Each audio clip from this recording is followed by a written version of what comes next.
நமக்கு பின்னாடி பேசுறதை பத்திலாம் நம்ம கவலைப்படவே கூடாதுங்க. அவங்கள விட நம்ம 2 அடி முன்னாடி இருக்கோன்றதை நினைச்சு பெரும் போட்டுக்கிட்டு போயிட்டே இருக்க வேண்டியதுதான். என்னுடைய பிகினிங் ஸ்டேஜ். வணக்கம் அண்ட் வெல்கம் டு ஆர்கியூன் சேனல். ஃபேமிலியில் ஒரு வயசானவங்க வந்து காசிக்கு போகிறாங்க. அந்த காசிக்கு எதுக்காக போகிறாங்க, அவர் போகிறத வந்து தடுத்து அவங்க ஃபேமிலி மெம்பர்ஸ் இறந்துறாங்க. கடைசியாக அந்த தாத்தா போகிறாரா இல்லையா அப்படின்ற ஒரு ஒன்லைன் ஸ்டோரி மூலமாக ஸ்டார்டிங்கில் ஆரம்பிக்கிற படம் வந்து ஃபேமிலி. ரீசெண்டாக டிசம்பர் 17 ரிலீஸ் ஆன இந்த படம் மலையாளத்துலேருந்து தமிழ் டப்பில் வந்திருக்கு. இந்த படத்தோட ரிவ்யூ தான் இந்த வீடியோவில் பார்க்க போகிறோம். அதுக்கு முன்னாடி நம்ம சேனலுக்கு எப்போ தான் முத வரீங்கன்னா மறக்காமல் கீழே இருக்கிற சப்ஸ்கிரைப் பண்ண ஆரம்பிங்க.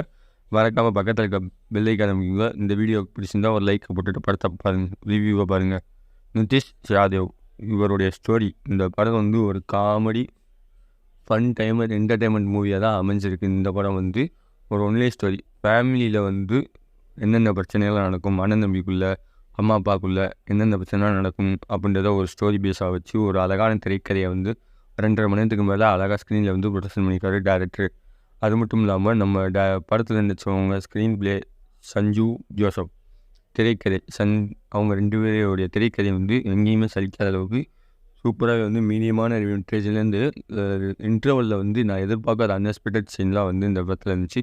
நிறையா காட்சிகள் வந்து எக்ஸ்பெக்டேஷன் பண்ணுற மாதிரி இருந்தாலுமே இன்டர்வல் சீனை வந்து யாருமே எதிர்பார்த்துருக்க மாட்டீங்க. அந்தளவுக்கு ட்விஸ்ட்டு மேலே ட்விஸ்ட்டாக இருந்திருக்கும். கடைசி கிளைமேக்ஸில் வந்து அவங்க காசிக்கு போனாங்களா இல்லையா அப்படின்ற ஒரு ஸ்டோரி பேஸை வச்சு இன்னும் கூடுதலாகவே கொண்டு வந்திருக்காங்க.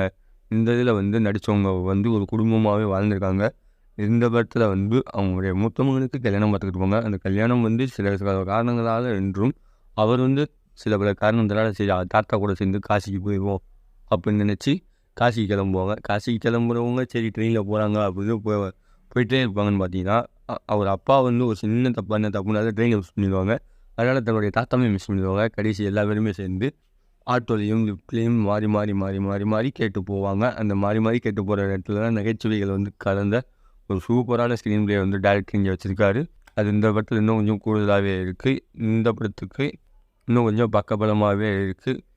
அடுத்தபடியாக பார்த்திங்கன்னா இந்த படத்தில் வந்து பேக்ரவுண்ட் மியூசிக் சொல்லி ஆகணும்.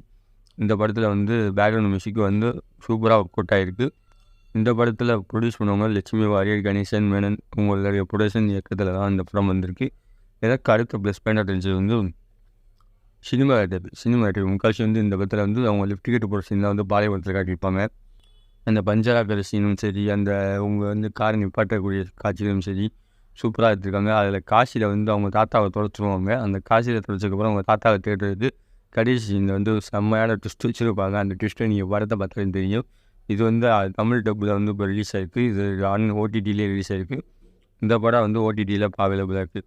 பைதுபே வந்து கடைசியை வந்து அவங்க காசிக்கு போனாங்களா இல்லை காசிக்கு போகாமல் மறுபடியும் அவங்க போனதை வந்து தாத்தாவை தொலைச்சாங்களா, இந்த தாத்தாவை தேர்ந்தாங்களா அப்படின்ற ஒரு ஸ்டோரிக்கையும் தன்னுடைய மூத்தமனுக்கு பார்த்த பொண்ணு வந்து எந்த அளவுக்கு செட் ஆச்சா இல்லையா அப்படின்ற ஒரு ஸ்டோரியை வச்சு ஒரு அழகான ஸ்க்ரீன் பிளே கொண்டு வந்தாங்க. ஒரு ஃபேமிலிக்குள்ளே என்னென்ன பிரச்சனைகள்லாம் வரும், அந்த பிரச்சனைகள்லாம் எப்படி சுமூகமாக பேசுறது, ஒருத்தவங்களை புரிஞ்சுக்கணும் தான் மனசை விட்டு பேசணும் அப்படின்னு சொல்கிற ஒரு மையக்கருத்தை வச்சு இந்த படத்தை வந்து சூப்பராக இயக்கியிருக்காரு. இந்த படத்துக்கு ஆர்கியூன் சேனலில் ரேட்டிங் பார்த்திங்கன்னா கிட்டத்தட்ட இந்த படத்துக்கு 5க்கு 3 தருவேன். இதுவே எனக்கு இந்த ஒரு ஃபேமிலி ஓரியன்டாக மூவின்னு ஃபேமிலின்ற ஒரு டைட்டில் வச்சு ஒரு சூப்பரான நகைச்சுவை ஒரு என்டர்டெயின்மெண்ட் மூவி. ஒரு 2.5 மணி நேரம் படத்தை பார்த்தீங்கன்னா அந்த படத்தில் வந்து எந்தவித சலிப்பும் இல்லாமல் எந்தவித சோகமும் இல்லாமல் விறுவிறுப்பாக போயிட்டுருக்கு. ஒரு ஜாலியான ஒரு சிரிப்புக்கு பஞ்சமே இல்லை இந்த படத்தில். அந்தளவுக்கு படத்தை சூப்பராக இருக்குது. எனக்கு பிடிச்ச சீன்ஸ் வந்து காசிக்கு அவங்க போயிடுவாங்க. காசிக்கு போன தாத்தாவை காரணம் தேடிக்கிட்டு இருப்பாங்க. ஒரு வாரமாக தாத்தா செத்து போயிட்டாங்கன்னு சொல்லி தன்னுடைய அப்பாவுக்கே மொட்டையடிக்க வச்சுருவார் மகன். கடைசி ஃபோன் அடிச்சு பார்த்தா தான் தெரியுதுன்னா அவள் அப்பா வந்து காசிலேருந்து மறுபடியும் அது மலையாளம் கேரளாக்கே வந்திருப்பார். கேரளாலேருந்து மறுபடியும் அவங்களுடைய ஃப்ரெண்டை அஸ்திகரிக்கிறதுக்காக போவாங்க. இவங்க மறுபடியும் சரி நான் வரேன் அப்படின்னு சொல்லிட்டு போவாங்க. அப்போ வந்து சொல்லுவாங்க நம்ம குடும்பத்திலே ஒருத்தர் தான் கரெக்டாக காசிக்கு போயிட்டு வந்துடுவார். அந்த மைண்ட் செட்டில் வந்து கடத்தை முடிச்சிருப்பாங்க. பைதவே வேறு லெவல் கூஸ் பம்ப்ஸு மூவி தான். இந்த ரிவ்யூ பிடிச்சிருந்தா உங்களுக்கு ஃப்ரெண்ட்ஸ் எல்லாருக்கும் ஷேர் பண்ணுங்கள். அடுத்த ஒரு மூவி ரிவ்யூவில் சந்திக்கிறது உங்களிடம் உங்கள் அறிகிறோம். பாய் வியூவர்ஸ்.